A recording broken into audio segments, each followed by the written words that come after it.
बहुत समय पहले की बात है। एक बौद्ध भिक्षु जो जंगल में अपनी कुटिया बनाकर रहते थे, वह बौद्ध भिक्षु आयुर्वेद के बहुत बड़े झांता थे। एक दिन उनके पास तरुण नाम का एक युवक आता है और उनसे कहता है कि गुरुदेव, मैंने आपके बारे में बहुत कुछ सुन रखा है, आप मेरी समस्या का समाधान कीजिए। युवक की बात सुनकर गुरु मुस्कुराए और बोले, बताओ बेटा, तुम्हारी क्या समस्या है। तब युवक ने गुरु से कहा कि गुरुदेव, मैं हमेशा ही थका थका महसूस करता हूं। मुझे ऐसा लगता है कि जैसे मेरे शरीर में ऊर्जा ही नहीं है। अभी मैं मात्र 20 साल का हुआ हूं, लेकिन अभी से ही मेरे चेहरे पर झुर्रियां पड़ने लगी हैं। मेरा दिमाग किसी भी कार्य में नहीं लगता है। मैं दिन भर आलस्य से भरा रहता हूं। आधे से ज्यादा समय तो मैं बीमार रहता हूं। मेरे शरीर में बहुत सारी बीमारियों ने घर कर लिया है। इसीलिए आप मुझे कुछ ऐसा उपाय बताइए जिससे कि मेरे बहुत ज्यादा पैसे भी खर्च ना हो और मैं ऊर्जा से भर जाऊं और मुझे कभी कोई बीमारी ना हो। मेरा शरीर शक्तिशाली बन जाए और मेरा दिमाग जो है वह अच्छे से काम करे। युवक की पूरी बात सुनने के बाद गुरु ने उससे कहा कि बेटा, आज मैं तुम्हें 5 ऐसी चीजें बताऊंगा जो तुम्हें आसानी से अपने घर पर ही उपलब्ध हो जाएंगी और जिनका नियमित रूप से उपयोग करने से न तुम सिर्फ कभी बीमार पड़ोगे, बल्कि उनका उपयोग करने से तुम्हें कभी भी थका थका महसूस नहीं होगा। तुम पूरे दिन ऊर्जा से भरे रहोगे। लेकिन इसके लिए पहले आपको अपने शरीर के बारे में समझना होगा। हमारे शरीर का प्रत्येक अंग, चाहे आपकी त्वचा हो या आपके बाल हो या फिर आपके शरीर का कोई भी अंदरूनी अंग हो, वह प्रोटीन से बनता है। आपकी मांसपेशियां प्रोटीन से बनती है। तो अगर प्रोटीन की शरीर में कमी रहती है तो आपके शरीर के प्रत्येक अंग पर इसका प्रभाव अवश्य पड़ता है। इसीलिए आपको पर्याप्त मात्रा में प्रोटीन लेना चाहिए। लेकिन जिस व्यक्ति को यह पता नहीं होता है कि प्रोटीन किन किन चीजों से मिलता है, तो वह इससे वंचित रह जाता है। प्रोटीन हमारे शरीर में मांसपेशियों की रिपेयरिंग का काम भी करता है और इससे शरीर का विकास होता है। इसीलिए अब जो मैं आपको बताऊंगा उसको ध्यान से सुनना। बेटा, जो यह हमारी प्रकृति है, यह हमें बहुत ही कम पैसों में ऐसी चीजें उपलब्ध करवाती हैं जिनको कि गरीब से गरीब व्यक्ति भी आराम से खरीद सकता है। फिर गुरु उस युवक को बताते हैं कि बेटा, हमारे शरीर में प्रोटीन का निर्माण 2 तत्वों से होता है, जिसे एमिनो एसिड कहा जाता है। यह एमिनो एसिड जब जुड़ता है तो इसकी एक श्रृंखला बनती है और इसके जुड़ने से ही प्रोटीन का निर्माण होता है। और ये जो अमीनो एसिड होते हैं, ये 2 तरह के होते हैं, जिनमें पहले वह होते हैं जिनको आपका शरीर अपने आप ही बना लेता है और दूसरे वह होते हैं जो आपको आहार से प्राप्त होते हैं। इसीलिए जो आप आहार करते हैं, अगर उसमें अमीनो एसिड नहीं होते हैं तो आपके शरीर में विभिन्न प्रकार के तत्वों की कमी हो जाती है, जिसका असर आपके शरीर पर पड़ता है। आपका शरीर कमजोर हो जाता है, आपको थकान महसूस होती है, किसी काम को करने में मन नहीं लगता है, आलस आता है, हड्डियों की मजबूती कम हो जाती है, मांसपेशियां ढीली पड़ जाती हैं, शरीर की ऊर्जा खत्म हो जाती है, चेहरे की चमक चली जाती है, बाल सफेद हो जाते हैं, आंखों की रोशनी कम हो जाती है। इसीलिए इन सबको संतुलन में रखने के लिए अब जो चीज मैं आपको बताऊंगा उसका आपको नियमित रूप से इस्तेमाल करना होगा। फिर गुरु उस युवक को पहली चीज बताते हुए कहते हैं कि पहली चीज है मूंगफली। सर्दियों में मूंगफली बहुत मिलती है। मूंगफली में वो सभी पोषक तत्व मौजूद होते हैं जो हमारे शरीर के लिए जरूरी है। इसमें लोहा, कैल्शियम, विटामिन और जिंक पर्याप्त मात्रा में पाए जाते हैं। इसका सेवन करने से आप कई बीमारियों से बच सकते हैं। मूंगफली में मोनो अनसैचुरेटेड फैटी एसिड पाया जाता है। यह बैड कोलेस्ट्रॉल के स्तर को कम करता है और गुड कोलेस्ट्रॉल को बढ़ाता है। अगर आप नियमित रूप से मूंगफली खाते हैं तो दिल की बीमारी आपको कभी नहीं होगी। मूंगफली सर्दी जुकाम से राहत दिलाने में कारगर होती है। ये शरीर को अंदर से गर्म रखती है। इसके रोजाना सेवन से फेफड़ों को मजबूती मिलती है। अगर आप सर्दी, खांसी, जुकाम से बचना चाहते हैं तो नियमित रूप से मूंगफली का सेवन हमको करना चाहिए।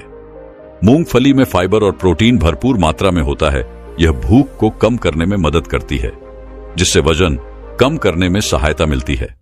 मूंगफली में मैग्नीज, कैल्शियम, कार्बोहाइड्रेट भरपूर मात्रा में पाए जाते हैं। इसके सेवन से ब्लड शुगर का स्तर कंट्रोल में रहता है।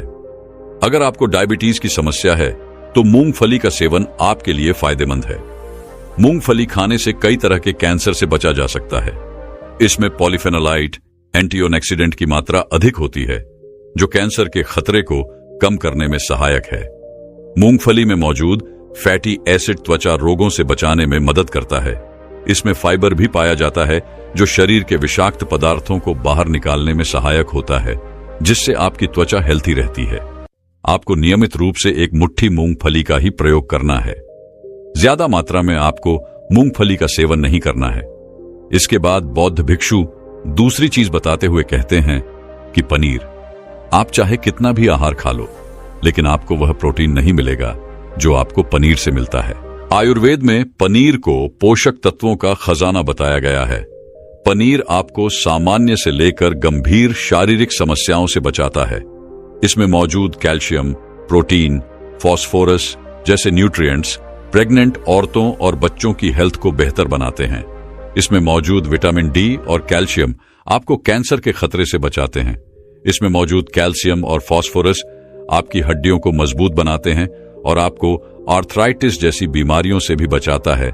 इसमें पाए जाने वाला सेलेनियम नामक एंटीऑक्सीडेंट लंबे समय तक आपको जवान बनाए रखता है, जिससे आप जल्दी ही वृद्ध दिखाई नहीं पड़ते हैं।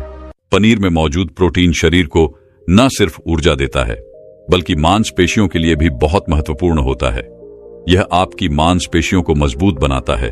साथ ही प्रोटीन वजन को संतुलित रखने में भी सहायक होता है। इसलिए आपको रोजाना 100 ग्राम पनीर खाना है। लगभग 100 ग्राम पनीर में आपको 20 ग्राम प्रोटीन मिल जाएगा। साथ ही साथ आप पनीर का उपयोग कच्चा भी कर सकते हैं और गाय के घी में थोड़ा सा इसको पकाकर भी आप इसका इस्तेमाल कर सकते हैं, या आप इसको सब्जी में डालकर भी इसका प्रयोग कर सकते हैं। यह आपके लिए बहुत ही उपयोगी है। फिर गुरु उस युवक को कहते हैं कि बेटा, आप घर पर ही पनीर को बना सकते हैं। आपको 1 किलो दूध में बहुत सारा पनीर प्राप्त हो जाएगा। पनीर बनाना बहुत आसान है। इसके लिए आपको बर्तन में थोड़ा सा दूध लेना है और उसे अच्छे से गर्म करना है। इसके बाद उसमें नींबू की 2 बूंद डालकर थोड़ी देर के लिए हल्की आंच पर पकाना है। जब वह दूध फट जाए तो उसे एक पतले से सूती कपड़े के माध्यम से छान लेना है, जिससे उसका पानी निकल जाएगा और आपको पनीर उपलब्ध हो जाएगा। अगर आप घर पर ही पनीर बनाकर उसका इस्तेमाल करेंगे तो यह आपके लिए बहुत ही फायदेमंद होगा, क्योंकि घर पर बनाया गया पनीर ताजा होता है। फिर बौद्ध भिक्षु तीसरी चीज बताते हुए कहते हैं कि अंकुरित दाल का प्रयोग करें।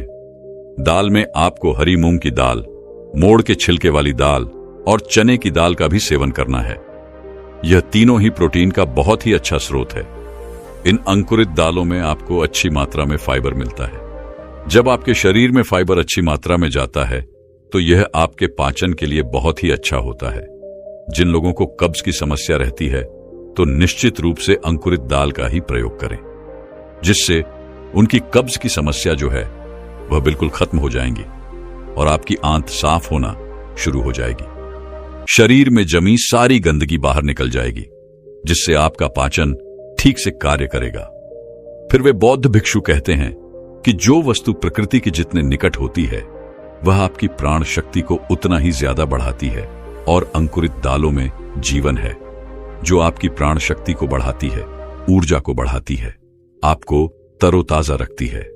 इन तीनों दालों का प्रयोग इस तरह से करना है। पहले इन तीनों दालों को पानी में भिगो देना है। लगभग 3 घंटे पानी में भिगोने के बाद इन्हें निकाल लेना है और एक सूती कपड़े में बांधकर इनको रख देना है, और उस सूती कपड़े के ऊपर पानी डालकर उसको 12 घंटे के लिए छोड़ दें। 12 घंटे के दौरान 6 घंटे के बाद आप एक बार फिर उस सूती कपड़े पर पानी डाल दें, जिससे उसमें नमी बनी रहे। इसके बाद 12 घंटे बाद आप देखेंगे कि मोड़ और चने अंकुरित हो जाएंगे।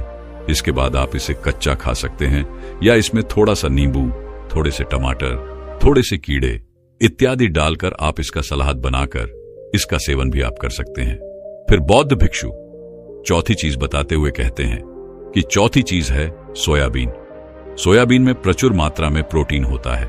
सोयाबीन में कई तरह के जरूरी अमीनो एसिड पाए जाते हैं, जो कि मांसपेशियों और हड्डियों को स्वस्थ रखने में मदद करते हैं। सोयाबीन को फाइबर का बेहतरीन स्रोत माना जाता है। इसके 1 कप में करीब 10 ग्राम तक फाइबर पाया जाता है, जो कि सेहत के लिए काफी लाभदायक होता है। जो लोग शाकाहारी होते हैं उनके लिए सोयाबीन वरदान है, क्योंकि जो लोग मांस का प्रयोग करते हैं, जो मांसाहारी होते हैं, उनको भी इतना प्रोटीन प्राप्त नहीं होता है जितना शाकाहारी लोगों को सोयाबीन से प्राप्त हो जाता है। सोयाबीन में प्रोटीन के साथ आयरन भी पर्याप्त मात्रा में मिलता है, जिससे आपके शरीर के अंदर खून की कमी नहीं होती है। सोयाबीन प्रोटीन का बहुत ही बेहतरीन सोर्स है। इसमें जरूरी ओमेगा 6 और ओमेगा 3 पाया जाता है।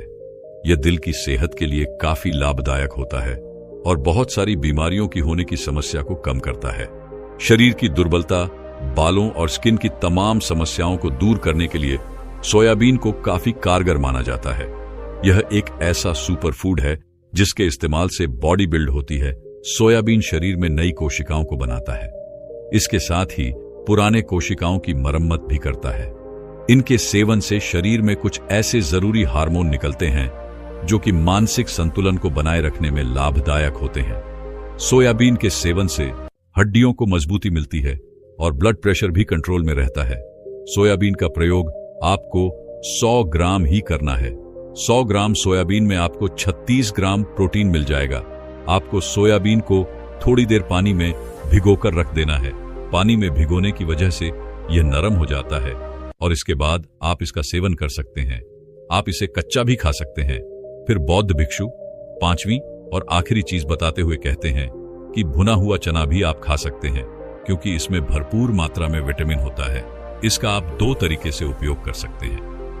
एक तरीका तो ये है कि आप इसको ऐसे ही खा सकते हैं और दूसरा तरीका ये है कि आप इसको मोटा पीस लाकर इसका सत्तू बना सकते हैं। फिर इसको पानी में डालकर और थोड़ी सी खांड डालकर इसको पी सकते हैं। इससे आपके शरीर को ऊर्जा मिलेगी। 100 ग्राम की मात्रा में चना लेने से इसमें 18 ग्राम आपको प्रोटीन मिलता है। भुना हुआ चना आपके ब्रेन के फंक्शन के लिए बहुत ही अच्छा है। इससे आपका दिमाग बहुत ही अच्छी तरीके से कार्य करता है, जिससे आपको निर्णय लेने में परेशानी नहीं आती है। इसके साथ ही यह आपके बालों के लिए भी बहुत अच्छा है और आपकी स्किन के लिए भी बहुत उपयोगी है। भुना हुआ चना मैग्नीज, सॉलिड और तांबे का भी एक समृद्ध स्रोत है, जो हमारे हृदय स्वास्थ्य के लिए लाभकारी होता है। और इसमें मौजूद फास्फोरस विशेष रूप से हमारे शरीर के लिए बढ़िया स्रोत है और यही वजह है कि इसके नियमित सेवन से खून में जमा गंदे कोलेस्ट्रॉल को कम करने में मदद मिलती है। ध्यान रहे कि इस गंदे पदार्थ के निर्माण से नसों में ब्लॉकेज हो जाती है, जिससे आपको दिल के रोग और हार्ट अटैक जैसा खतरा हो सकता है। भुना हुआ चना खाने से शरीर की इम्यूनिटी बहुत मजबूत होती है, क्योंकि भुने हुए चने में एंटीऑक्सीडेंट के पर्याप्त गुण पाए जाते हैं, जो शरीर की इम्यूनिटी को बूस्ट करने में मदद करते हैं। खास तौर पर ठंड के मौसम में इम्यूनिटी को मजबूत रखना बहुत जरूरी होता है। भुना हुआ चना खाने से वजन कम होता है, क्योंकि चने में फाइबर की मात्रा बहुत अधिक होती है, जिससे शरीर की पाचन क्रिया ठीक रहती है। इसके अलावा चना खाने से शरीर में एनर्जी रहती है। इससे बार बार आपको भूख नहीं लगती है। फिर गुरु उस युवक से कहते हैं कि बेटा, मेरे द्वारा बताई गई इन 5 चीजों का अगर तुम नियमित रूप से प्रयोग करोगे तो फिर देखना तुम्हारी जितनी भी समस्याएं हैं वह बहुत जल्दी ठीक होनी शुरू हो जाएंगी और तुम बहुत ही अच्छा अनुभव करोगे। इतना सब कहने के बाद वह बौद्ध भिक्षु शांत हो गए। उस युवक ने गुरु को प्रणाम करते हुए उनका धन्यवाद किया और वहां से वापस अपने घर लौट गया। बहुत समय पहले की बात है। जंगलों से निकलकर एक बहुत प्रसिद्ध गुरु भ्रमण करते हुए तखतपुर नामक एक गांव में आए हुए थे। वह गुरु आयुर्वेद के बहुत बड़े झांता थे। उन्हें आयुर्वेद का बहुत ज्ञान था। उसी गांव में रहने वाले महेश नाम के एक नवजवान युवक को यह बात पता चली कि उसके गांव में प्रसिद्ध गुरु आए हुए हैं, तो वह तुरंत उनके पास गया। वह गुरु गांव के नवजवान बच्चों को स्वास्थ्य से संबंधित कुछ बता रहे थे। वह युवक यह सब देखकर वहीं पर बैठ गया। थोड़ी देर बाद उसने गुरु को प्रणाम करते हुए कहा, गुरुवर, एक दिन मैं रात्रि में दही का सेवन कर रहा था, तो मेरे पिताजी ने मुझे दही का सेवन करने से रोका। आखिर उन्होंने ऐसा क्यों किया? क्योंकि दही खाना तो सेहत के लिए बहुत ही ज्यादा फायदेमंद होता है। युवक की बात सुनकर गुरु मुस्कुराए और बोले, बेटा, दही हमारे स्वास्थ्य के लिए बहुत अच्छा होता है, लेकिन तुम उसका सेवन रात्रि में कर रहे थे, जो कि आपके स्वास्थ्य के लिए सही नहीं है। रात्रि में दही का सेवन करने से वह आपके लिए जहर बन सकता है, इसीलिए आपके पिताजी ने आपको दही का सेवन करने से रोका। गुरु की बात सुनकर उस युवक ने कहा, गुरुदेव, तो फिर हमें रात्रि को किन किन चीजों का सेवन नहीं करना चाहिए? कृपया आप हमें उनके बारे में विस्तार से बताइए, ताकि हम भविष्य में कभी कोई ऐसी गलती ना करें। युवक की बात सुनकर गुरु ने उससे कहा, बेटा, आज मैं तुम्हें ऐसी चीजों के बारे में बताऊंगा जिनका रात्रि में हमें बिल्कुल भी सेवन नहीं करना चाहिए। अगर आप रात्रि में उनका सेवन करोगे तो वह आपके स्वास्थ्य को बिगाड़ कर रख देगी, और वहीं पर अगर आप उन चीजों का दिन में सेवन करोगे तो वह आपके स्वास्थ्य में 4 चांद लगा देंगी। फिर गुरु उन सभी से कहते हैं कि बच्चों, आयुर्वेद में बताया गया है कि रात में भारी खाना खाने से मेटाबॉलिज्म पर इसका असर पड़ता है और इससे आपका वजन भी बढ़ सकता है। फिर गुरु उन सभी से कहते हैं कि अब मैं तुम्हें उन चीजों के बारे में विस्तार से बताता हूं, आप सभी ध्यान से सुनो। इसके बाद गुरु उन्हें पहली चीज बताते हुए कहते हैं कि बेटा, पहला नंबर आता है फलों का। अक्सर बहुत सारे लोग रात को अत्यधिक मात्रा में फल का सेवन करते हैं, खासकर वो लोग जो अपने स्वास्थ्य के प्रति बहुत ज्यादा सजग रहते हैं, क्योंकि उन्हें लगता है कि रात को फल खाने से हमारा स्वास्थ्य ठीक रहेगा और इससे कोई नुकसान भी नहीं होगा और हमारा मोटापा भी नहीं बढ़ेगा। बच्चों, आपने एक कहावत तो सुनी होगी कि रोजाना सुबह एक सेब खाने से आपको कभी भी डॉक्टर के पास जाने की जरूरत नहीं पड़ेगी और आप स्वस्थ रहेंगे। लेकिन अगर आप गौर से देखें तो इस कहावत के अंदर दिन का भी जिक्र है, रात का नहीं, और इसीलिए आपको कभी भी फलों को रात में नहीं खाना चाहिए। आयुर्वेद के अनुसार फलों के अंदर फाइबर होते हैं और ये दोनों ही चीजें रात में खाने से ये आपके मेटाबॉलिज्म को धीमा कर देती है, जिससे पाचन तंत्र पर इसका असर पड़ता है और इससे वजन भी बढ़ जाता है। तो कहना यह है कि फल खाने से वजन नहीं बढ़ता है, ये गलत है। आयुर्वेद में हमेशा यही बताया गया है कि फलों को हमेशा दिन ढलने से पहले ही आपको खाना चाहिए।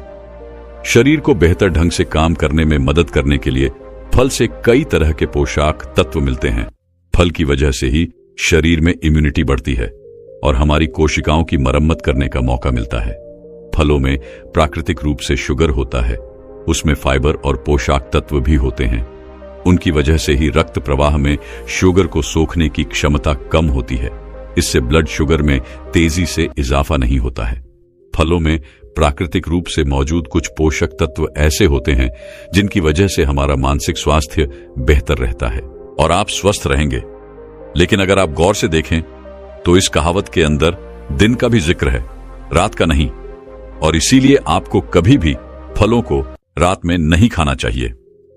आयुर्वेद के अनुसार फलों के अंदर फाइबर होते हैं और यह दोनों ही चीजें रात में खाने से ये आपके मेटाबॉलिज्म को धीमा कर देती है, जिससे पाचन तंत्र पर इसका असर पड़ता है और इससे वजन भी बढ़ जाता है। तो कहना यह है कि फल खाने से वजन नहीं बढ़ता है, यह गलत है। आयुर्वेद में हमेशा यही बताया गया है कि फलों को हमेशा दिन ढलने से पहले ही आपको खाना चाहिए। शरीर को बेहतर ढंग से काम करने में मदद करने के लिए फल से कई तरह के पोषक तत्व मिलते हैं। फल की वजह से ही शरीर में इम्यूनिटी बढ़ती है और हमारी कोशिकाओं की मरम्मत करने का मौका मिलता है। फलों में प्राकृतिक रूप से शुगर होता है, उसमें फाइबर और पोषक तत्व भी होते हैं। उनकी वजह से ही रक्त प्रवाह में शुगर को सोखने की क्षमता कम होती है। इससे ब्लड शुगर में तेजी से इजाफा नहीं होता है। फलों में प्राकृतिक रूप से मौजूद कुछ पोषक तत्व ऐसे होते हैं जिनकी वजह से हमारा मानसिक स्वास्थ्य बेहतर रहता है। सड़ता रहता है, वह पच नहीं पाता है। इसीलिए रात को सोने से पहले या फिर शाम को दिन ढलने के बाद आपको सलाद जो है वो नहीं खाना चाहिए, ताकि आपका डाइजेशन सही से काम कर सके और आपको किसी भी तरह की कोई प्रॉब्लम ना हो और आपको नींद भी अच्छे से आए। फिर गुरु तीसरी चीज बताते हुए कहते हैं कि तीसरी चीज जो आपको रात में बिल्कुल नहीं खानी चाहिए वह है दही। वैसे यह सुनने में थोड़ा अजीब लग सकता है, क्योंकि दही तो आपके पेट के लिए बहुत ही अच्छा होता है, क्योंकि यह आपके डाइजेशन को इंप्रूव करता है। और आयुर्वेद में कहा गया है कि पेट की अगर कोई भी प्रॉब्लम हो तो आप दही खाइए। तो आखिर यह दही जो कि दिन में आपके लिए अमृत है, असल में रात में यह जहर कैसे बन जाता है? बच्चों, दही में आयरन की जो मात्रा होती है वह बहुत ही ज्यादा होती है। इसीलिए अगर आप भी दही को रात में खाते हैं तो यह आपकी नींद को खराब करता है, यानी कि आपकी नींद जो है वह उड़ जाती है और फिर आपको नींद नहीं आती है। और आयुर्वेद यह भी कहता है कि दही को रात में खाने से कॉफ दोष बढ़ता है। कॉफ दोष बनने से बहुत सारी प्रॉब्लम हो सकती है, जैसे कि आपका वजन बढ़ सकता है, डाइजेस्टिव इश्यू हो सकते हैं, शरीर में बलगम ज्यादा बनने लगता है और कई बार आपका ब्लड प्रेशर भी बढ़ जाता है। इसके अलावा कुछ मेंटल प्रॉब्लम भी आपको हो सकती है, जैसे कि हर समय सुस्त रहना, शरीर में थकान रहना, तनाव रहना, या फिर आपके सोचने समझने की शक्ति जो होती है उसका धीमा हो जाना। यह इतनी सारी परेशानियां आपको हो सकती हैं। और यही नहीं, कॉफ दोष बढ़ने की वजह से पिनाइल स्किल और हेयर फॉल की समस्या भी आपको बढ़ सकती है।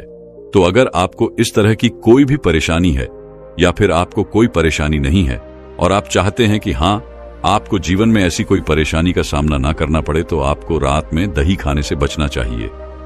गुरु चौथी चीज बताते हुए कहते हैं कि हरी पत्तेदार सब्जियां, बच्चों, हरी पत्तेदार सब्जियां स्वास्थ्य के लिए ठीक तो होती है, बहुत ही लाभकारी होती है, लेकिन रात के लिए बिल्कुल भी सही नहीं है। क्या आपको पता है जो खाना हमारे लिए दिन में अमृत होता है, आखिर वह रात में जहर क्यों हो जाता है? आपने तो अक्सर यही सुना है कि हरी पत्तेदार सब्जियां खाओ और स्वतीय बन जाओ, लेकिन अगर आप ये सब्जियां रात में खाएंगे तो ये आपकी नींद खराब कर देंगी, क्योंकि हरी पत्तेदार सब्जियां जैसे मेथी, पालक, अगर इनको आप रात में खाते हैं तो इससे आपका मेटाबॉलिज्म जो है वह डिस्टर्ब हो जाता है। हरी पत्तेदार सब्जियों के अंदर क्लोरोफिल होता है, जिससे आपके शरीर के अंदर एसिडिटी बढ़ जाती है और आपका डाइजेशन भी इससे खराब हो जाता है। हमारे आयुर्वेद में बताया गया है कि अगर आप रात में हरे पत्तेदार सब्जियां खाते हैं तो इससे आपका वात दोष बढ़ जाता है, और जब वात दोष बढ़ता है तो आपकी जो नींद है वो भी गायब हो जाएगी। और वात दोष बढ़ने से डाइजेशन सुस्त होता है, जोड़ों में दर्द और मसल्स में दर्द बढ़ जाता है, चिंता और डिप्रेशन की परेशानी आपको हो सकती है, यहां तक कि नसों की कमजोरी भी आपको आती है। तो अगर आपको हरी पत्तेदार सब्जियां पसंद हैं और आप हरी पत्तेदार सब्जियां रात को खाते हैं तो आप इन्हें छोड़ दीजिए और आप इन सब्जियों को दिन में ही खाने का प्रयास कीजिए। जब आप इनका दिन में सेवन करते हैं तो यह आपके स्वास्थ्य के लिए बहुत ही लाभदायक होती हैं। इनको खाने से आपको बहुत ही अच्छे लाभ मिलते हैं। हरी सब्जियां कार्बोहाइड्रेट की एक अच्छी स्रोत मानी जाती है, जो हमें ऊर्जा प्राप्त करने में सहायक होता है। और सभी प्रकार की हरी सब्जियों में विटामिन, प्रोटीन, खनिज पदार्थ, फाइबर आदि उच्च मात्रा में होता है। ग्रीन सब्जियों में ग्लूटेन और जैक्सैंटीन जैसे घटक भी होते हैं, जो हमारे स्वास्थ्य के लिए बहुत ही लाभदायक होते हैं। इसमें एंटीऑक्सीडेंट की उच्च मात्रा होती है। यह एंटीऑक्सीडेंट शरीर में कैंसर कोशिकाओं के विकास को रोकने और उन्हें नष्ट करने में सहायक होते हैं। और हरी सब्जियों का सेवन स्तन और फेफड़े संबंधित कैंसर की रोकथाम में भी सहायक होता है। हरी सब्जियों में एंटीऑक्सीडेंट, विटामिन ए और विटामिन सी की अच्छी मात्रा होती है। इसके अलावा विटामिन सी और अन्य एंटीऑक्सीडेंट हमारी आंखों को फ्री रेडिकल्स के प्रभाव से बचाने में सहायक होते हैं। इसीलिए नियमित रूप से हरी सब्जियों का सेवन करना आपकी आंखों के स्वास्थ्य के लिए बहुत ही अच्छा होता है। हरी सब्जियां त्वचा के लिए बहुत ही फायदेमंद होती है। इससे हमारे चेहरे पर ग्लो बना रहता है। अक्सर हम अपनी त्वचा संबंधित समस्याओं और सुंदरता बढ़ाने के लिए कई केमिकल का प्रयोग करते हैं, लेकिन आप अपनी त्वचा को स्वस्थ और सुंदर बनाने के लिए हरी सब्जियों का इस्तेमाल करें, क्योंकि इनमें मौजूद एंटीऑक्सीडेंट आपकी त्वचा को नुकसान पहुंचाने वाले बैक्टीरिया और फ्री रेडिकल्स के प्रभाव को कम करने में सक्षम होते हैं। फिर गुरु पांचवी चीज बताते हुए कहते हैं कि बेटा, रात को भूलकर भी अंकुरित दाल नहीं खानी चाहिए। वैसे तो अंकुर दाल सबसे ज्यादा लाभकारी होती है और बहुत सारे लोग इसको खाते भी हैं। खासतौर पर वह लड़के या लड़कियां जो पतला होना चाहते हैं, वह रात को खाना नहीं खाते हैं, बल्कि वह अंकुरित अनाज खाकर ही सो जाते हैं। वैसे तो ये न्यूट्रिएंट्स के भंडार होते हैं, लेकिन रात को इनको खाने से बहुत सारी परेशानियां आपको हो सकती है, क्योंकि अंकुरित दालों में फाइबर काफी ज्यादा मात्रा में पाया जाता है, जो कि रात को खाने से आपके डाइजेस्टिव सिस्टम को कमजोर कर सकता है, खराब कर सकता है। इसके साथ साथ आयुर्वेद में यह भी बताया गया है कि रात को अगर आप अंकुरित दाल खाते हैं तो ये आपके अंदर वात दोष को बढ़ा देती है, और अगर रात को वात दोष बढ़ जाता है तो उससे आपकी नींद बिगड़ जाती है, नींद खराब हो जाती है और आपको नींद नहीं आती है। इसलिए रात को अंकुरित खाना बंद कर दीजिए। इतना सब कहने के बाद गुरु ने उन युवकों से पूछा, बच्चों, क्या तुम लोगों को समझ में आया कि हमें रात को कौन कौन सी चीजें नहीं खानी हैं? सभी बच्चों ने एक साथ सिर हिलाते हुए कहा कि हां गुरुदेव, हमें सब समझ आ गया। फिर सभी ने गुरु को प्रणाम किया और अपने अपने घर चले गए। दोस्तों, मैं उम्मीद करता हूं कि यह कहानी सुनने से आपके जीवन में अच्छे बदलाव आए होंगे। आपको इस वीडियो से क्या सीखने मिला, ये कमेंट करके जरूर बताएं और अपने परिवार, स्विंगल दोस्त या आपके करीब इंसान के साथ ये कहानी शेयर करके उन्हें भी इस जना से परिचित करवाएं। बाकी अगर आपको यह वीडियो दिल से अच्छी लगी हो तो ही इस वीडियो को लाइक कर देना, और आपने अब तक इस चैनल को सब्सक्राइब ना किया हो तो चैनल को सब्सक्राइब भी जरूर कर देना। आपका हर दिन शुभ हो और खुशियों से आपका जीवन भरा रहे। धन्यवाद। नमो बुद्धाय।